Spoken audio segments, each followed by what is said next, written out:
Medicine. What a wonderful thing. We never used to have medicine way back when, you know. Well, welcome back to Wang and Thang's Medical Thing. I'm Dr. Wang, but don't get confused, folks. I'm not a real doctor, just an experimental scientist. On today's episode, we're going to travel back in time to see how medical and prescribed drugs have changed throughout the centuries. Let's talk to our certified physician and experimental scientist, Dr. Thang, about our new technology. Hello, folks. I'm Dr. Thang. Today, we have top-notch research and scientists in order to provide the safest medical procedures. Alrighty, folks. We're going to start all the way back in 1400 BC, the time where witches and demons and evil spirits roamed the earth and apparently controlled medicine too. Yes, this is the medicine they used, magic. It was believed that demons caused illnesses and sicknesses. Shamans would use spells to cure sicknesses. Also, people used magical objects to protect themselves from demons and other sicknesses. Okay, folks, let's take a blast into the past. Sickness!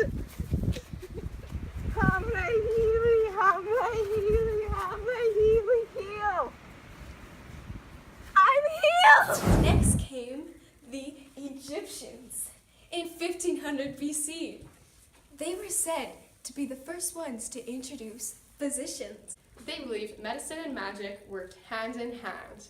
They believed sickness and illness was brought on by sins and evil spirits. It is 7 days from yesterday since I saw my love. A sickness has crept over me. My limbs have become heavy. I cannot feel my own body. If the master physicians come to me, I gain no comfort from their remedies. And the priest magicians have no cures. My sickness is not diagnosed. My love is better by far for me than my remedies. She is more important to me than all the books of medicine. In the 2nd century, physicians were known as servants of God, and they believed herbs would heal sicknesses. Yeah, I feel healing. I feel healed now. During the Middle Ages, the cause of diseases was unknown. However, Roman Catholics believed that God punished sinners, giving them sicknesses. However, medical advancements did start to take place. In the 1600s, Europeans isolated people with mental illnesses instead of providing them with the prescribed drugs they needed. They chained them to the walls of dungeons in order to keep society safe. I only have schizophrenia. I just need some type of medication. Don't lock me up! This takes us to the 1800s. Any medicine that was prescribed was placed on top of the wound, or it was taken as a tea. Pills weren't very common. It was either because they were too time-consuming to make or too difficult. Before antibiotics were used, medicine was given to treat the symptoms of an illness, not the illness itself. For example, there were many pain relievers like opium and morphine that was given to treat back pain. The cause of many illnesses were not understood.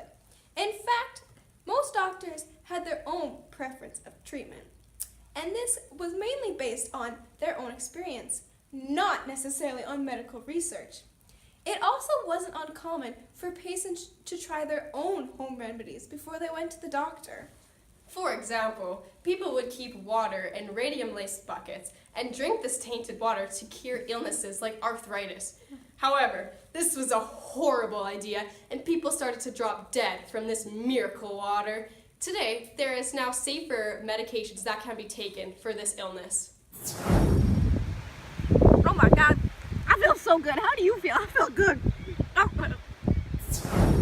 During the end of this era, anesthetics were first introduced. They didn't necessarily work, but hey, it's the thought that counts. Vaccines for tetanus, anthrax, typhoid fever, and the plague were discovered. With our new testing and experimenting, we have come up with many vaccines for many diseases. But there is not a 100% guarantee that it'll work on you. Still, come on down to the hospital and get your shot. This leads to the 1900s. In this century, a lot happened. Let's start in the early years. Vaccines in this time were made like crazy. From 1920 and 1940, vaccines for whooping cough, tuberculosis, and the yellow fever, and so many more were made. It's out of this world. Hello, love. Hi. Are you ready for your shot? Yup, I am. Okay, sit still. You don't want to get the chickenpox, do ya?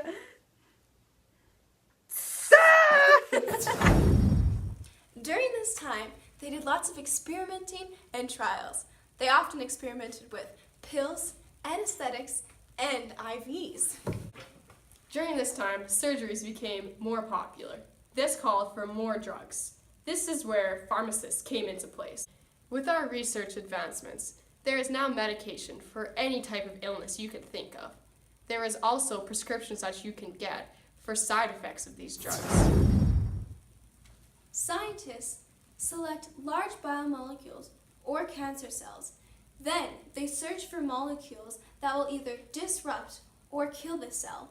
Then they use this molecule for the prescription.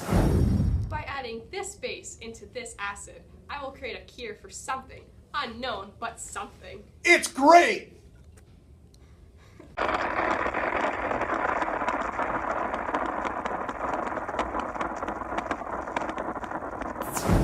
Today, medical marijuana is a huge controversy between people, and it is constantly talked about worldwide. Countries like America, Russia, Canada, and many more have legalized medicinal use. This drug is commonly used for chronic illnesses like cancer or nerve damage. However, any other use of this drug is illegal in Canada, so unless it's prescribed, kids, don't use it. Alright.